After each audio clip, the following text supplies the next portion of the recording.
And they also have this torquing springs to control the upper and side torque. Same concept, but a different appliance. So I want to stress that Invisalign creates force. It's a force-driven appliance.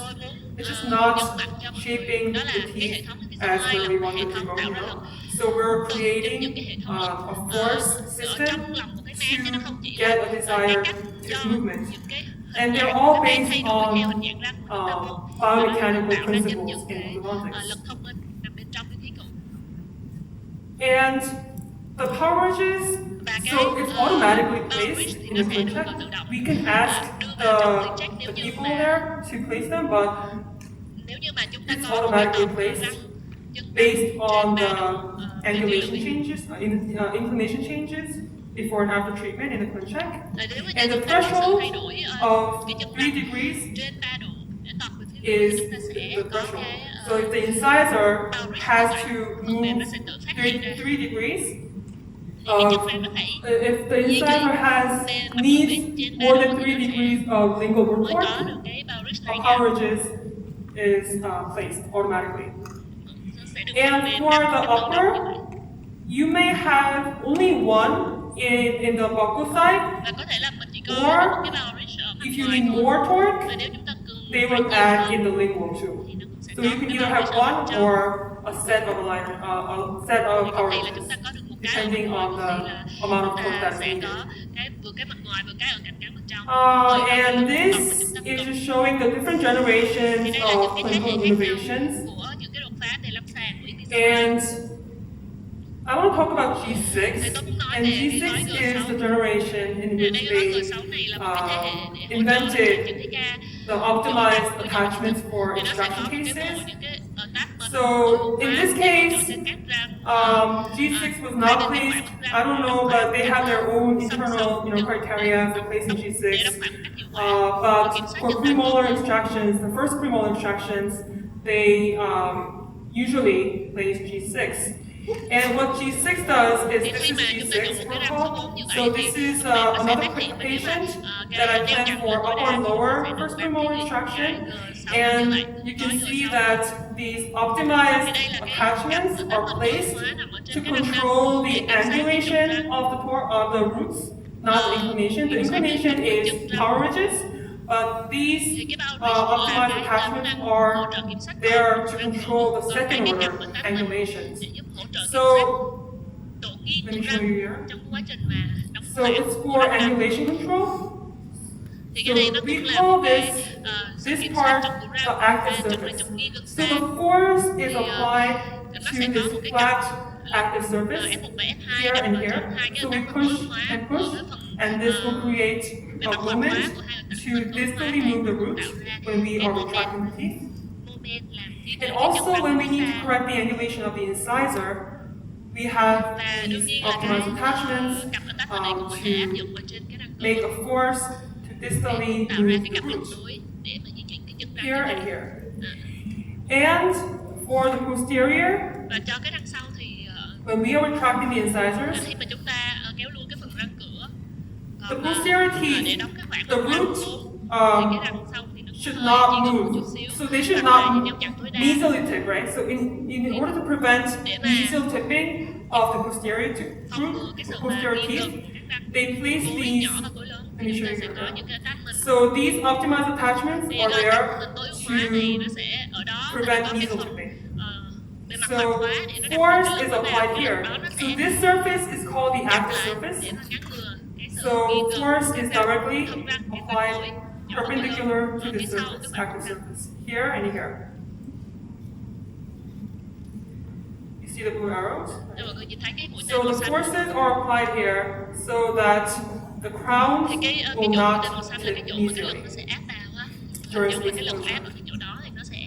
These are called active surface, and it will lead this kind of movement by pushing on these active surfaces.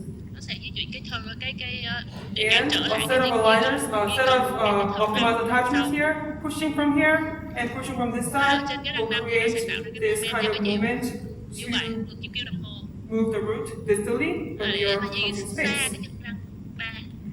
This is just showing what I just said about the G6 protocol for premolar extraction. So these are optimized anchorage attachments. So they also fight loss of anchorage when we close space, and optimized retraction attachments. Same concept, just controlling the second order of the tooth. And for the incisors, we are having those power ridges for core control. So I want to discuss a little bit more about optimized attachments. So this is the template for the attachment. And this is a real aligner. So aligner shape is different from the template. So it's designed so that the force is applied only on this surface.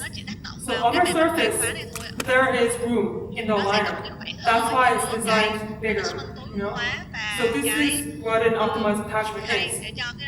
You can also see here that there is gap here, and there's no gap, right? So that means that this is the active surface. This is my patient's attachment template, and the upper one is the first aligner. So I bonded the attachments using the attachment template, and I brought her first aligner, and then I had her wait outside, and then I put the utility wax to see how the size is different. So we have this small shape attachment, and the patient is wearing this aligner, right? And that means that there will be gaps here. And only this part is getting the force. So this is called the active surface. And this is an optimized attachment for extrusion. And this surface will be the active surface for extrusion. Also, I took an intro photo to show you. So the upper photo is the patient is wearing the template, the attachment template. You can see here for the upper incisor. And this is after wearing aligner number 1. You can see the difference here and here for the canine. This is the template, attachment template, and this is the aligner. You can see how greater the attachment area is for the aligner. So only this part is contacting and getting the force. So it's more precise. The force control is more precise, and we have greater efficiency in attaining the type of movement that we want. So one more time, G6 protocol.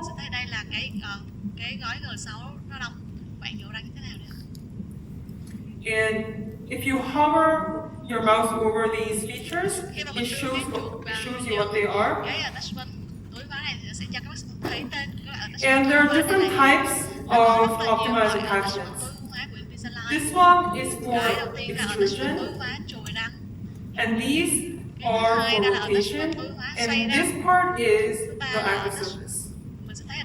And these I showed you, this is for root control, and this one is often placed on the lateral incisor, upper incisor, because lateral incisor is often very difficult to move to control with aligners, because it has a very small and round shape.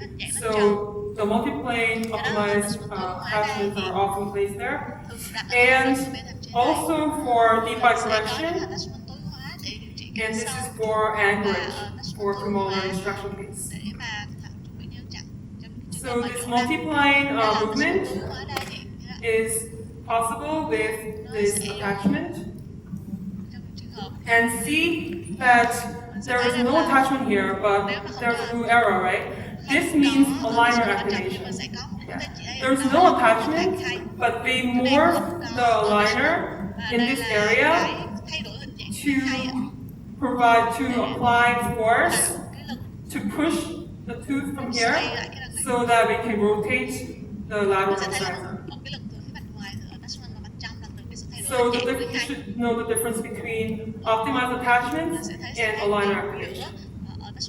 So aligner activation is a change in the shape of the aligner, whereas attachments change the shape of the tooth, right?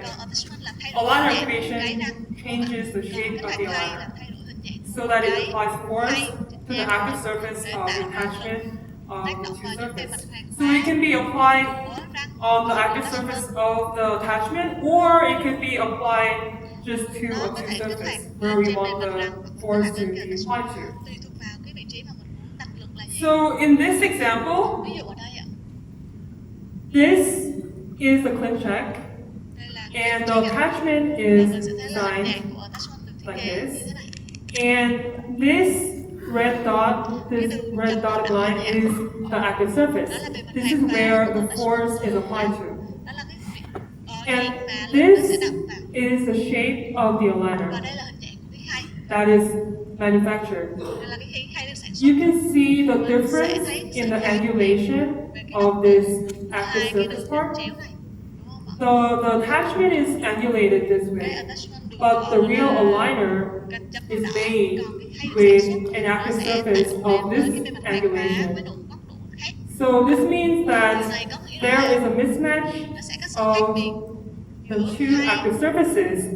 And if the patient puts on this aligner on this tooth, this part will contact, right? And the force will be generated here, closer to the tooth surface. Yeah. So this is how the aligner activation works.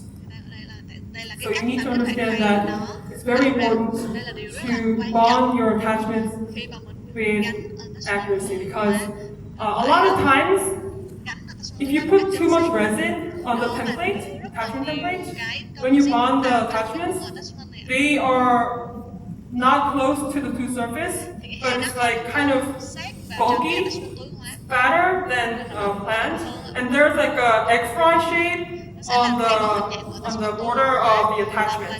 I'm sure many of you have seen that, and that's very, very bad, because this part is the most important part. And if you have excess resin here, this is not going to work.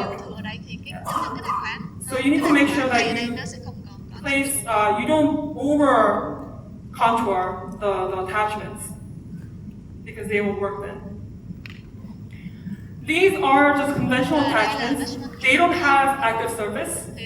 It just changes the shape of the tooth. And this is the criteria for placing optimized attachments for different types of movement. And optimized attachments are automatically placed in the clinch check according to Align's internal criteria. And these are the criteria. Actually, they're not internal criteria. They tell you the criteria for placing different types of attachments. And you can also request to place optimized attachments if you want. And next is correction of deep bite. So deep bite, I had some difficulties in the early days because it was very difficult to intrude the lower incisors, right? And in the morning, again, Dr. Nanda, he also discussed about how it's very difficult to intrude the lower incisors. This patient, she came with a chief complaint of her incisors, class 2. You can see that she's a class 2 div 2, very upright upper incisors with crowding and deep bite. Lateral step, class 2, very upright incisors, panoramic radiograph, and this is her clinch check. So I intruded the upper and lower incisors, but at the same time, she had a class 2 malocclusion, right? So I had planned to distalize her upper dentition, and at the same time, I'm proclining her upper incisor. And you know, in the beginning of the presentation, I showed you a case for upper molar distalization that the reaction force will procline the upper incisors. But in this case, because she has a very upright upper incisor, this reaction force is helping me, right, to upright the retroclined incisors. So I'm using that reaction force while I'm correcting class 2 molar relationship, and I'm also correcting the deep bite, and I'm correcting her retroclined incisors. So, and at the same time, because I want to distalize her upper molars, I plan for class 2 elastics using the precision hooks. You can see here. And I also plan for attachments because I want controlled tipping of the molars. And also because her upper incisors are confined, there's also power ridges to control the torque. And when